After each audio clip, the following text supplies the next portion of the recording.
Hello students, now let's continue with the second part of the Tiger King. From that day, the tigers in Pratibandhapuram had a nice time as the kingdom banned tiger hunting by anyone except the Maharaja. No one was allowed to kill a tiger other than the Maharaja himself.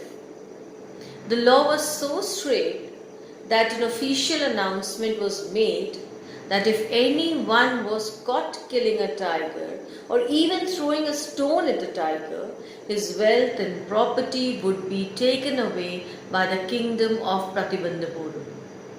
The king of Pratibandhapuram took an oath that he would attend to all other matters of the kingdom only after he had killed 100 tigers.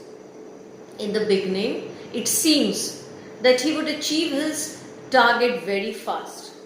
It was not that he feared the tiger. When the king went on his hunting expeditions, he faced danger many times. At times, his bullet missed its target and the tiger jumped upon him. The king would fight with the tigers barehanded, but each time he won and killed the tiger. The writer tells us another instance when King Jang Bahadur was about to lose his throne. A high-ranking British officer visited Pratibandhapuram. He was fond of hunting tigers and he wanted to get himself photographed with the dead tigers. He wanted to hunt tigers in Pratibandhapuram.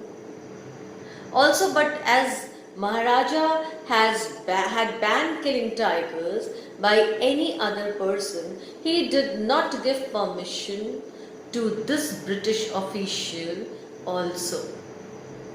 He offered him to go to any other hunting like mouse or even a mosquito hunt, but he refused to arrange a tiger hunting for the British officer. Now the British officer's secretary sent a message to the Maharaja that the Dural, that is the official himself, did not want to kill the tiger. The king could kill the tiger. He only wanted to get himself photographed with the dead body of a tiger. But the king did not agree to this proposal also. He said that if he relaxed his decision and allowed the official to get himself photographed with the dead tiger, then other British officer would also come to Pratibandhapuram in order to fulfill their wish of hunting a tiger. As the king had refused a British officer from fulfilling his wish, that is hunting a tiger, he was in danger of losing his kingdom. The king had discussions with his minister over this issue.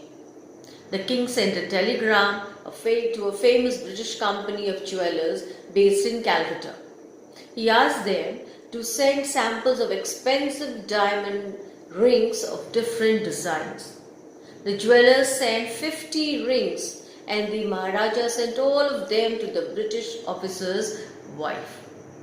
He wanted to please her in order to make good the damage that he had done by refusing the official from going on a tiger hunt in his kingdom. The king had expected the British officer's wife would choose one or two rings and return the others, but she just sent a reply saying thanks for the gifts and she kept all the rings. After 2 days, the British jewelers sent a bill of 3 lakh rupees for the 50 diamond rings they had sent. The Maharaja was happy that he had saved his kingdom for a sum of 3 lakhs rupees. Now the king was very successful in his tiger hunting missions. In a span of 10 years, he had killed 70 tigers, 70 tigers, and unplanned problems stopped his mission. The problem was that there were no more tigers in Pratibandhapuram. The writer creates humor when he says that maybe the tigers practiced birth control activities and did not produce offsprings, or maybe they committed suicide. He also adds that it could be that they ran away from Pratibandhapuram because they did not want to be killed by an Indian. On the other hand, they want it to be killed by a Britisher. One day, the king called his minister and waved his gun towards him. He said that he was yet to kill 30 more tigers. The minister was scared when he saw the gun, and he cried to the king that he was not a tiger, as he feared that the king might aim his gun at him. The king said that he was not foolish, that he would mistake the minister for a tiger. The minister was so scared that he added that he was neither a gun. The king said to him that he knew that he was neither a tiger nor a gun. But on the other hand, the king had called his minister for another work. The king wanted to get married. The minister was so confused that he started speaking something in a silly way. He said that the king had already 2 wives, and if the minister married the king interrupted the minister and scolded him for speaking nonsense. He said that he had no reason to marry the minister and he did not want to marry the minister. He said that he wanted a tiger so that the minister, as the king's ancestors were married to the sword, and so if he wanted, he could marry the gun. But marrying a tiger and getting a tiger queen for the kingdom of Pratibandhapuram was not a good thought. He added that a tiger was enough for the state and they did not need a tiger queen. This was very hilarious, and the Maharaja started laughing. He said that he did not want to marry either a tiger or a gun, but he wanted to marry a girl from another kingdom. He asked his minister to make a list of all the kingdoms and the number of tigers they had. Next, the minister was supposed to find out if there was a girl worth marrying in the royal family of a state which had large number of tigers. The minister followed the orders and he found the right girl from a state which had a large number of tigers. So every time King Jang Bahadur visited his father-in-law, he would kill 5 or 6 tigers in the kingdom. In this manner, the king killed 99 tigers, and the skins of the tigers decorated the walls of the lobby hall of the Pratibandhapuram palace. As the Maharaja has killed 99 tigers, he was to kill one more to complete his total 100 tigers. He became very anxious and curious to kill the 100th tiger. All through the day and night, he kept on dreaming of killing the 100th tiger. The tiger population in the king's father-in-law's kingdom has also finished. He could not find a single tiger anywhere. The king was very desperate for one single tiger that he could hunt, after which he would give up hunting, as he would not fear tigers any longer. He was reminded of the late astrologer's words that he was supposed to be very careful with the 100th tiger that he hunted, and the king agreed that tigers were uncontrolled animals, and so he had to be very cautious of it. But he was not able to find the 100th tiger that he could kill. The writer again creates humor by saying that it was easier to find tiger's milk in the kingdom rather than an alive tiger. This made the king very sad. His sadness came to an end when he got the news that in a hillside village, sheep was disappearing very fast. There were 2 people in the kingdom who could swallow whole sheep. At this, as this was not their job, so it was calculated that there was a tiger at work. The villagers were very excited and they informed the king about it. The Maharaja was so happy that he exempted the villagers from all taxes for 3 years and set out to hunt this tiger. The king could not locate the tiger easily, and it seemed as if the tiger was hidden in order to go against the king's desire of killing the tiger. But the king was very determined. He did not leave the forest until he would find a tiger.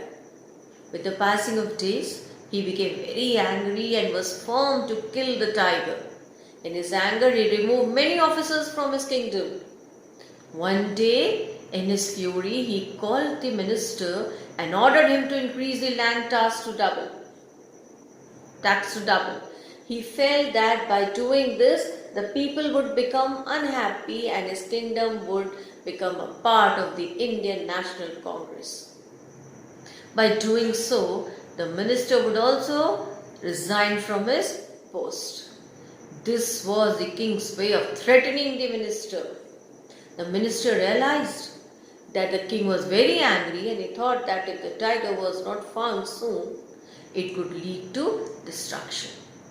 The minister found that the tiger had been brought from the People's Park in Madras, was hidden in his house. He felt relieved.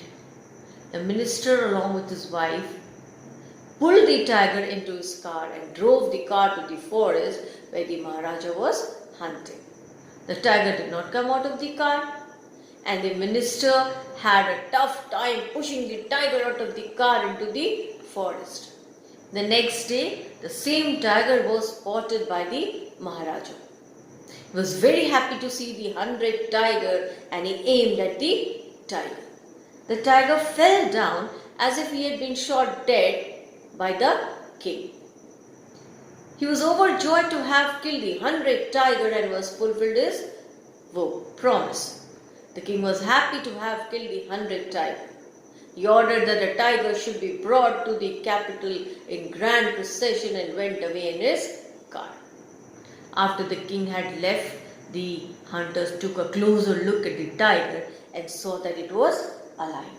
They realized that the king's bullet had missed the tiger. The tiger had nearly fainted due to the shock as the bullet had passed close to it. The hunters were confused what to do, and so one of them aimed at tiger and shot it dead. Then the hunters followed the king's orders and took the dead tiger to the town in a procession. It was buried and a beautiful tomb was erected on the tiger's grave. After a few days, the Maharaja's son's 3rd birthday was celebrated. Till that time, the king had been so engrossed in tiger hunting that he had never spent any time with his family. Now, as he had fulfilled his vow of killing 100 tigers, he gave his attention to his child. King Jung Bahadur wanted to give a special gift to his son on his birthday, and so he went to the shopping center in Pratibandhapur. He searched every shop but could not find any suitable gift for his son. Finally, he saw a wooden tiger in a tiny shop, in a toy shop, and considered it to be the perfect gift. The wooden tiger cost only 2¼ annas, but the shopkeeper knew that if he quoted such a low price to the king, he would punish him. So, the shop owner told the king that the wooden tiger was a perfect example of craftsmanship and that it cost a mere 300 rupees. The king was very happy and he said that this was the shop owner's gift to the crown prince. He took the tiger with him. The king and his son played with the wooden tiger. The tiger had been made by an unskilled carpenter and it had a tiny shavings of wood pricking out of it. one of the shavings pierced the Maharaja's right hand. The Maharaja pulled it out and continued to play with the prince. The next day, there was a lot of infection in the Maharaja's right hand due to that shaving of wood that had pricked his hand. In the period of 4 days, the infection turned into a wound full of pus and spread all over the king's right arm. 3 famous surgeons were called from Madras and they decided to operate upon the king.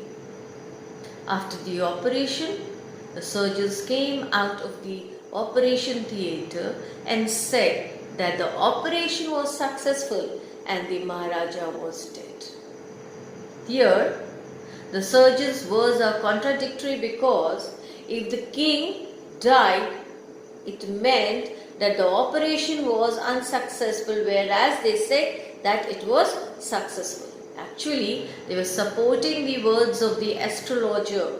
The wooden tiger was the 100th tiger that had killed the king Jang Bahadur and thus made the astrologer's prediction true. So, in this manner, the 100th tiger took revenge upon the tiger king and killed him. Thank you so much. Hope you have understood the story, The Tiger King.